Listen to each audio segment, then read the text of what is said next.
Por gentileza, a palavra de Deus. Evangelho de Lucas, capítulo 15, a partir do verso 11. Evangelho de Lucas, capítulo 15.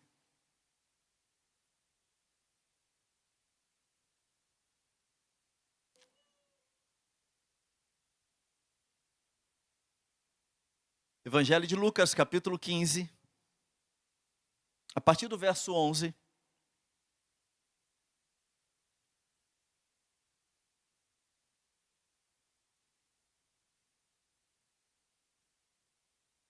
A palavra de Deus nos diz assim: Jesus continuou. Certo homem tinha 2 filhos. O mais moço deles disse ao pai: Pai, quero que o Senhor me dê a parte dos bens que me cabe. E o pai repartiu os bens entre eles. Passados não muitos dias, o filho mais moço, ajuntando tudo que era seu, partiu para uma terra distante, e lá desperdiçou todos os seus bens, vivendo de forma desenfreada. Depois de ter consumido tudo, sobreveio àquele país uma grande fome, e ele começou a passar necessidade. Então foi pedir trabalho a um dos cidadãos daquela terra, e este o mandou para os seus campos, a fim de cuidar dos porcos. Ali ele desejava alimentar-se das alfarrobas que os porcos comiam, mas ninguém lhe dava nada. Então, caindo em si, disse: Quantos trabalhadores de meu pai têm pão com fartura, e eu aqui estou morrendo de fome? Vou me arrumar, voltar para o meu pai e lhe dizer: Pai, pequei contra Deus e diante do Senhor. Já não sou digno de ser chamado seu filho, trate-me como um dos seus empregados. E arrumando-se, foi para o seu pai. Vinha ele ainda longe, quando seu pai o avistou, compadecido dele, correndo, o abraçou e beijou. E o filho lhe disse: Pai, pequei contra Deus e diante do Senhor. Já não sou digno de ser chamado seu filho. O pai, porém, disse aos seus servos: Tragam depressa a melhor roupa e vistam nele. Ponham um anel no dedo dele e sandálias nos pés. Tragam e matem um bezerro gordo. Vamos comer e festejar, porque este meu filho estava morto e reviveu, estava perdido e foi achado. E começaram a festejar. Ora, o filho mais velho estava no campo. Quando voltava, ao aproximar-se da casa, ouviu a música e as danças. Chamou um dos empregados e perguntou o que era aquilo. E ele informou: o seu irmão voltou e, por tê-lo recuperado com saúde, o seu pai mandou matar um bezerro gordo. O filho mais velho se indignou e não queria entrar. Saindo, porém, o pai procurava convencê-lo a entrar, mas ele respondeu ao seu pai: Faz tantos anos que sirvo o Senhor e nunca transgredi um mandamento seu. Mas o Senhor nunca me deu um cabrito sequer para fazer uma festa com os meus amigos. Mas quando veio esse seu filho, que sumiu com os bens do Senhor, gastando tudo com prostitutas, o Senhor mandou matar o bezerro gordo para ele. Então o pai respondeu: Meu filho, você está sempre comigo.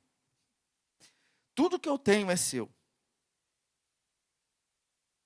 Mas era preciso festejar e alegrar-se, porque este seu irmão estava morto e reviveu, estava perdido e foi achado. Pai amado, em nome de Jesus, abençoa a nossa reflexão nesta manhã na Tua palavra. Que o Senhor venha falar aos nossos corações. Peço que o Senhor derrame graça sobre a minha vida, para que eu seja instrumento na vida dos meus irmãos. Assim oramos, em nome de Cristo Jesus. Amém. Amém. Os irmãos podem sentar.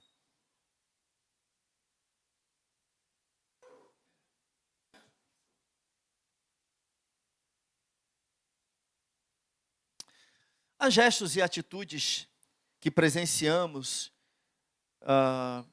e percebemos neles a expressão do amor genuíno, do amor verdadeiro, do amor que encanta, do amor que até nos emociona, não é mesmo?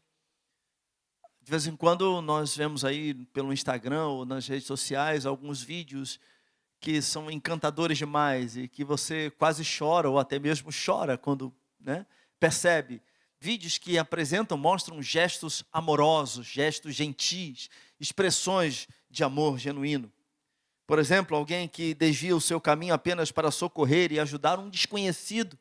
Numa sociedade como a nossa, tão desconectada, onde as pessoas, cada uma tem a sua vida, e de repente você percebe que alguém está desviando o seu caminho para ajudar uma pessoa desconhecida, numa situação difícil.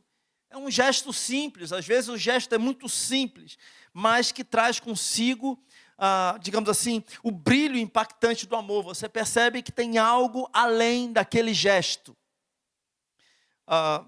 Uma pessoa que entra num restaurante só para comprar uma refeição para dar para uma outra pessoa que está, de repente, na rua, jogada ali, desprezada pela sociedade, vivendo uma vida miserável, mergulhada nas drogas, e sem futuro, sem nada, sendo ignorada por 99% das pessoas que ali passam. E de repente vem alguém que entra num restaurante só para comprar um prato de comida, uma porção de comida para aquele indivíduo que ele não conhece, não tem relação nenhuma, não tem passado nenhum com ele, não tem presente nenhum com ele, mas de repente ele se importa, ele entra no restaurante, compra a comida e leva para aquele indivíduo, e entrega para ele, vira as costas e vai embora. Ele nunca mais provavelmente encontrará aquele indivíduo, mas aquele gesto não é apenas...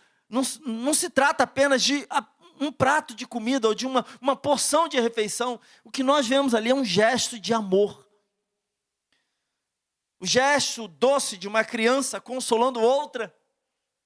Quando vemos de repente um amiguinho, os professores sabem muito bem, os professores de crianças dão aulas para crianças pequenas, sabem do que eu estou falando?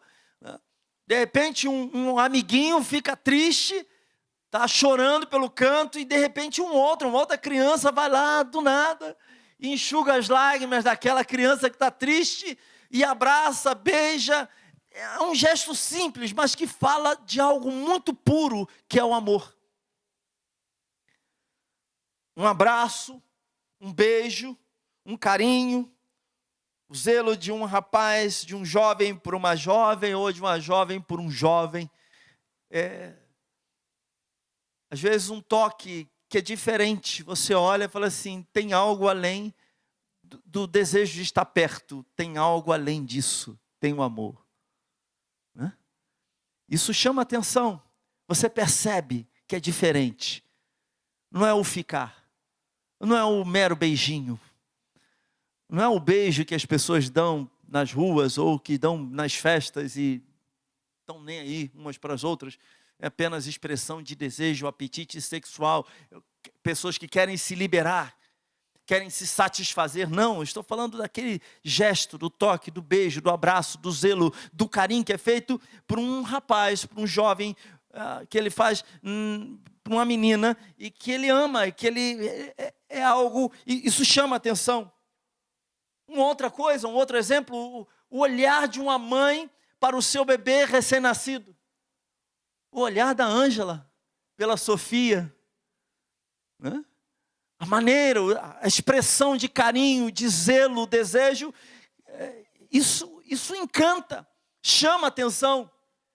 Veja uma mãe que está, por exemplo, numa maternidade com o seu filho recém-nascido no colo. Veja o olhar dessa mãe por essa criança. É um olhar diferente. Não é só admiração, é muito mais do que admiração, é o amor. Nessas coisas todinhas, nós definimos como amor. E aqui em Lucas capítulo 15, Jesus está contando 3 histórias. No capítulo inteiro, Jesus conta 3 parábolas. E que a gente pode, que impressiona a vida da gente. Todas elas têm a mesma ênfase. Nessas 3 parábolas, todas elas têm a mesma ênfase. A restauração daquele ou dos que se haviam perdido. Há algumas progressões nessas parábolas. A parábola de 100 ovelhas, por exemplo, uma se desviou. A parábola das moedas, uma foi perdida. A dos 2 filhos, um abandonou a casa do pai. A ovelha se desviou por descuido, a moeda foi perdida por negligência, o filho foi embora de casa por ingratidão, por querer viver a sua vida. E nesses 3 casos, nós percebemos que há um processo de busca e um processo de espera. As parábolas terminam com o mesmo enfoque, a alegria do reencontro com aqueles que se haviam perdido, ou com o que se havia perdido. Essas 3 parábolas, embora com nuances diferentes, elas têm a mesma lição central. E a lição central dessas 3 parábolas é: Deus ama os pecadores, mesmo aqueles que são rejeitados pela sociedade, mesmo aqueles que não são bem vistos. Deus ama os pecadores. Deus se alegra na salvação deles e Deus festeja a volta deles. Esse é o tema central, é a proposta central. E vamos nos ater, portanto, nessa última parábola, a parábola que nós lemos aqui, do filho perdido. Embora ela seja mundialmente conhecida como a parábola do filho pródigo ou do filho gastador, a sua lição central não recai na fuga do filho, como muitas vezes nós temos digamos assim, a inclinação, né? Ela também não recai no arrependimento desse filho. Nós olhamos para essa parábola e essas 2 coisas saltam aos nossos olhos, é ou não é? O filho fugiu, o filho quis viver a sua vida do seu jeito, é uma ênfase que nós damos nessa parábola, e a outra ênfase é no arrependimento desse filho. Quando ele cai em si e fala assim: olha, lá na casa do meu pai, eu não tinha necessidade nenhuma, eu não passava necessidade nenhuma. A ênfase desta parábola, meus irmãos, não está nessas 2 coisas. Não está na fuga do filho rebelde e também não está na rebeldia desse rapaz. A ênfase, no arrependimento, desse rapaz, a ênfase aqui recai sobre o amor gracioso do pai. Esse é o ponto central desta parábola, digamos assim, a ênfase total, a ênfase maior desta parábola é o amor gracioso do pai. Nós encontramos uma facilidade absurda em nos ater na fuga do filho rebelde. E nós pensamos e começamos a fazer ligações com a nossa própria vida, nas nossas próprias fugas. Nas fugas dos nossos filhos, dos nossos sobrinhos, dos nossos netos, daqueles que nós amamos e que de uma hora para outra resolvem viver a sua vida do seu próprio jeito. Nós encontramos muita facilidade em trazer como ponto central a questão do arrependimento.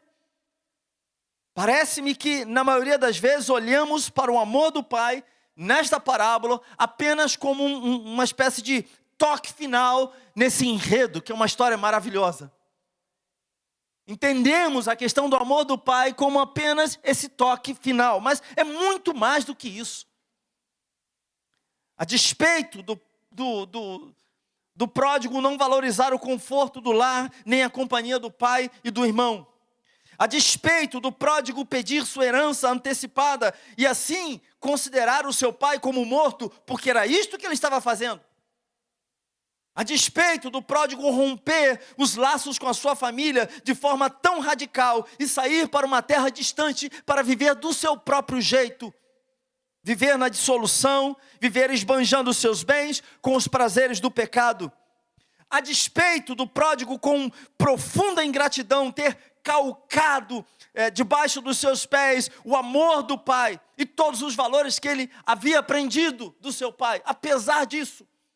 A despeito do filho pródigo ter esbanjado toda a herança com uma vida desregrada e colher os frutos amargos desta vida, porque colhemos filhos, ou até mesmo pais ou adultos, pessoas que lançam sementes, elas colherão os frutos dessa semente, as consequências dos seus atos, todos nós. É a lei da semeadura. Se semeamos graça, amor, paz, obediência, Se semeamos vida piedosa, colheremos essas coisas.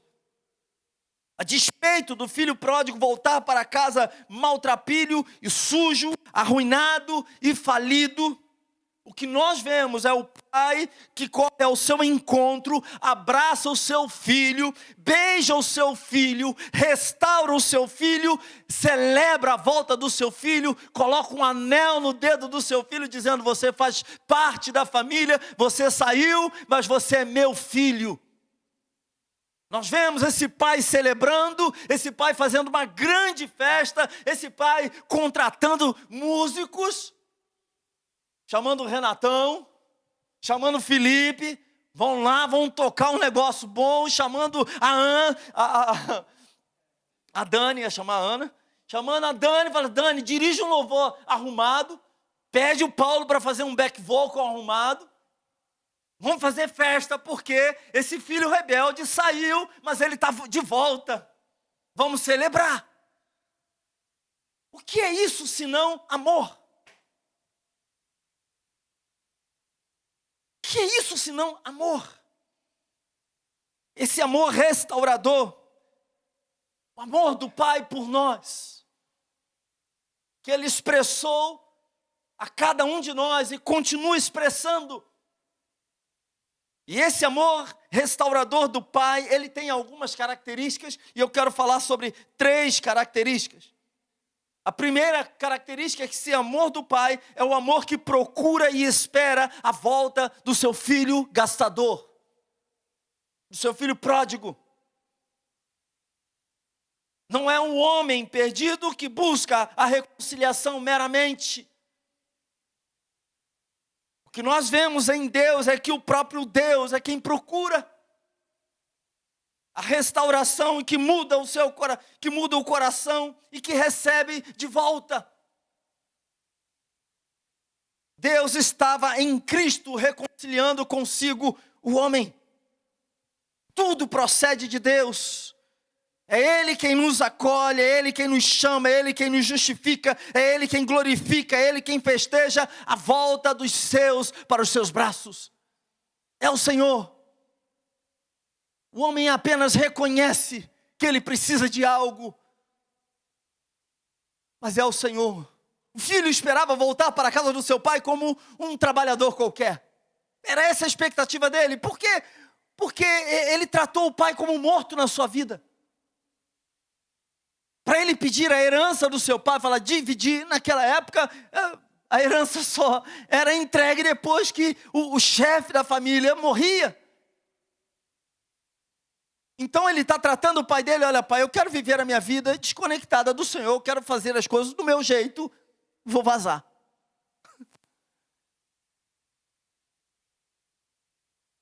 E ele então deseja retornar para comer alguma coisa.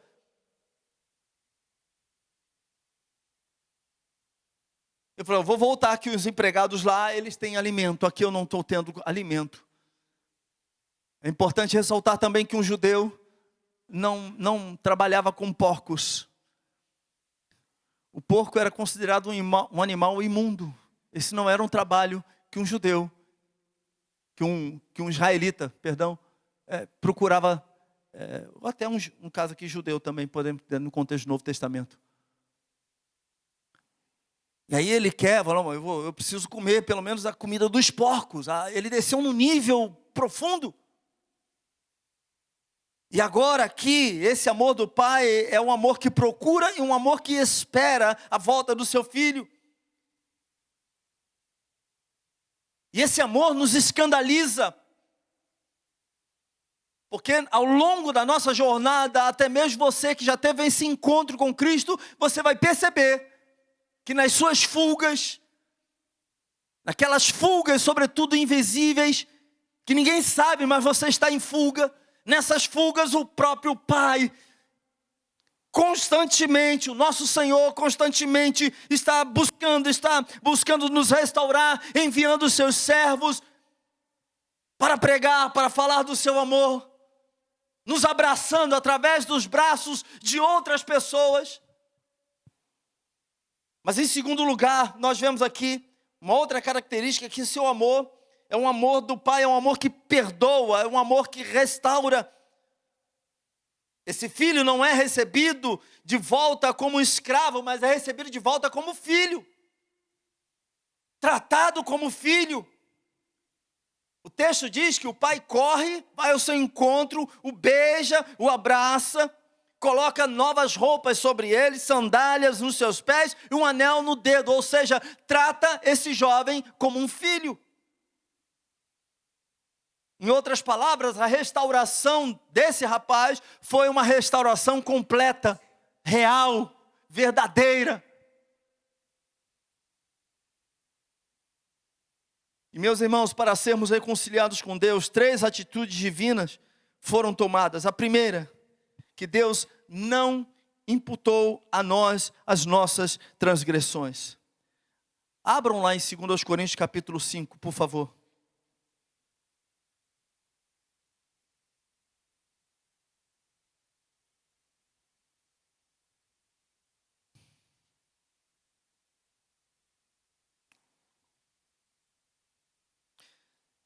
Aliás, a partir do verso 11. 2 Coríntios capítulo 5, versículo 11. O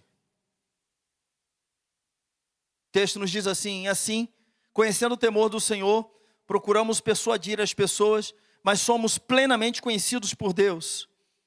E espero que também sejamos reconhecidos na consciência de vocês. Paulo falando. Não queremos novamente nos recomendar a vocês, pelo contrário, estamos dando uma oportunidade para vocês se orgulharem por nossa causa, para que tenham o que responder aos que se gloriam na aparência e não no coração. Porque se enlouquecemos, é para Deus, e se nos conservamos o juízo, é para vocês. Pois o amor de Cristo nos domina, porque reconhecemos isto. Um morreu por todos, logo todos morreram. E ele morreu por todos, para que os que vivem não vivam mais para si mesmos, mas para aquele que por eles morreu e ressuscitou. Assim que nós daqui por diante a ninguém conhecemos segundo a carne, e se antes conhecemos Cristo segundo a carne, já agora não o reconhecemos deste modo. E assim, se alguém está em Cristo, é nova criatura. As coisas antigas já passaram, eis que se fizeram novas. Ora, tudo isso provém de Deus, que nos reconciliou consigo mesmo por meio de Cristo e nos deu o ministério da reconciliação, a saber que Deus estava em Cristo reconciliando consigo o mundo, não levando em conta os pecados dos seres humanos e nos confiando a palavra da reconciliação. Então a primeira coisa que Deus não imputou a nós, as nossas transgressões. A segunda coisa que nós vemos aqui é que Deus colocou as nossas transgressões sobre Jesus, sobre Cristo.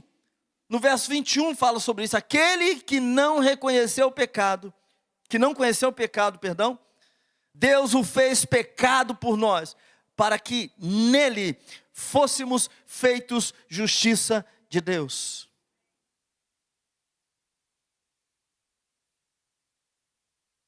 E Deus imputou a justiça de Cristo a nós.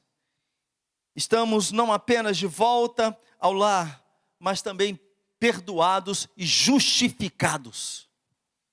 Não voltamos para a casa do Pai apenas como alguém que está precisando receber de alguma coisa da parte dele, mas voltamos para a casa do Pai justificados e perdoados.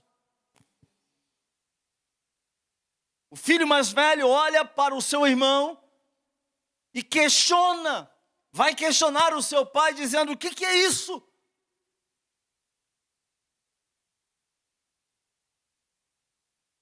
Mas o que nós vemos aqui é o pai justificando e perdoando o seu filho. Quando ele troca as vestes do seu filho, quando ele faz uma festa para o seu filho, quando ele se alegra pela volta do seu filho, o que nós vemos aqui é a expressão maior do amor do pai pelo seu filho, e dizendo: olha, está tudo zerado, Você agora está restaurado.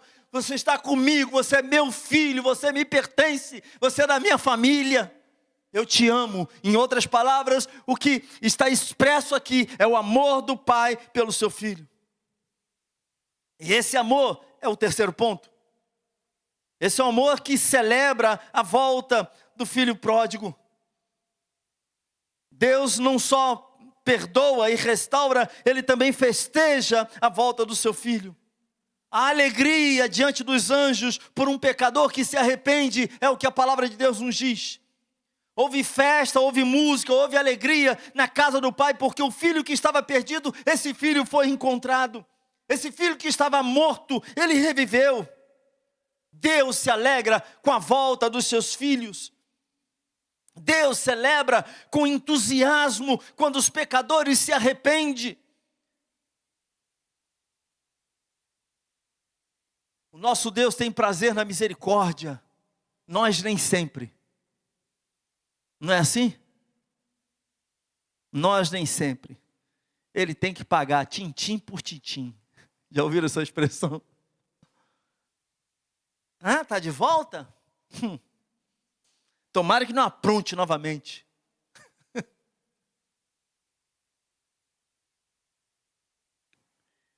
Mas o nosso Deus, Ele é diferente de nós. Ele é misericordioso. Ele se deleita na salvação dos seus. O nosso Deus celebra. Por que nós precisamos saber disso tudo que eu falei? Por que estou dizendo tudo isso? Porque esse texto está aqui na palavra de Deus. Eu creio que por algumas razões. A primeira, para nos mostrar que de fato Deus nos ama. Ele restaura o pecador. E que nós devemos pregar o evangelho. Que devemos falar àqueles que estão perdidos. Que devemos anunciar àqueles que estão vivendo como esse jovem viveu. Gastando suas vidas no pecado, na injustiça, na imoralidade, na podridão deste mundo. E que tem sofrido com o salário do pecado. Tem sofrido com o resultado de suas vidas. Tem sofrido. Nós devemos pregar, nós devemos falar, nós devemos anunciar o evangelho a estes que estão perdidos. Nós não sabemos quem serão os salvos, nós não sabemos. Olhamos às vezes para algumas pessoas e pensamos, essa pessoa não está nem aí para nada, está vivendo dissolutamente, está se prostituindo. Passe em regiões aqui do nosso Rio de Janeiro, pelo Brasil inteiro, onde a drogadição, onde a prostituição imperam, e você vai olhar para essas pessoas e talvez tenha no seu coração a sensação de que não tem mais jeito. Não é assim que a gente olha para algumas pessoas? Está de um jeito que não tem volta mais. Entre num presídio e você terá essa sensação, não tem jeito. Porque algumas das pessoas que lá estão, aliás, muitas delas, fizeram coisas terríveis. Tiraram a vida de muita gente. Assassinaram pessoas. Estupraram. Fizeram coisas horrendas. E você olha para uma pessoa dessa e você diz, não tem jeito. Mas esse é o nosso olhar, essa é a nossa conclusão. Porque para Deus não há impossíveis. Deus salva os pecadores. Ele restaura. Ele fez isso com a sua vida, Ele fez isso com a minha vida, Ele tem feito isso. E Ele continuará fazendo. Então esse texto está aqui para nos dizer que o nosso Deus é poderoso, é misericordioso, é amoroso o suficiente para restaurar vidas. Até mesmo aquelas que nós achamos que não podem ser restauradas. Para Deus não há impossíveis. E eu creio que a segunda razão de esse texto estar aqui é que este jovem que estava na casa do pai, que era filho, que experimentava das bênçãos da casa do seu pai, um belo dia resolve sair para viver do seu próprio jeito. E esse filho depois retorna todo quebrado, todo moído pela vida, em consequências dos seus próprios pecados, como consequência dos seus próprios pecados. Eu creio que esse texto está aqui também para pregar para mim e para você. Que nós também temos as nossas quedas, nós também temos os nossos desvios, que nós também, em alguns momentos da nossa vida, resolvemos viver a vida do nosso próprio jeito, ignorando a palavra de Deus, ignorando a vontade do Senhor.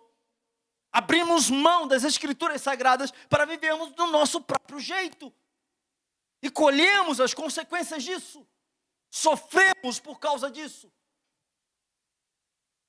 Esse texto está aqui para nos dizer que nós precisamos nos voltar para o Senhor. Que há misericórdia de Deus sobre nós. Que o Senhor nos ama e nos ama tanto que Ele nos restaura. Eu não sei como você tem vivido a sua vida, mas se você tem vivido no pecado, hoje é o dia de você se voltar para Deus, pedir a Deus perdão pelos seus pecados, se arrepender. E o Senhor vai lhe abraçar, Ele vai lhe receber com graça, com alegria. Nós precisamos também dessas verdades, porque em alguns momentos da nossa própria vida nós nos sentimos afastados. Nós percebemos que tem alguma coisa errada, ficamos distantes de Deus por conta das nossas escolhas e descaminhos. Temos, portanto, as nossas quedas, e nessas horas nós precisamos saber quem é o nosso Pai. Porque de uma maneira geral nós tratamos as pessoas com uma certa falta de misericórdia. E quando acontece conosco, o legalismo também entra no nosso próprio coração. E nessas horas o que nós precisamos saber é quem é o nosso Deus. Conhecer a misericórdia e o amor do Senhor. Saber que Ele também restaura a nossa vida. Que Ele pode restaurar a nossa vida. Eu gostaria que você curvasse a sua cabeça neste momento.